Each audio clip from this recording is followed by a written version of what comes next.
sheria zile ambazo ziko. Kiona kwa sasa ni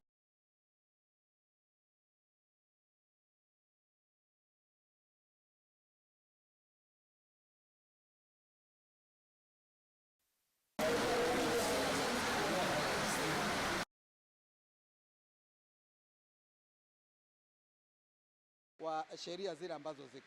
Kiona kwa sasa ni nataka watekeleze cause court order hazijazuiwa kutekelezwa. Na kama hawajafanya hivyo, na sisi pia ninataka kusema mbele ya hawa ambaye ninawakilisha kwamba nimeinstruct wakili wetu kuweka contempt, because already zile siku walikuwa nazo kwa pili walishindwa, baadaye wakakuja wakasema wanataka kuruhusiwa kwa pili out of court time, hawakuruhusiwa, na kwa sababu ya kesi zao zote zimerushwa, nafikiri they are duty bound. Zaidi ya miaka 6 tumekuwa tukipigana.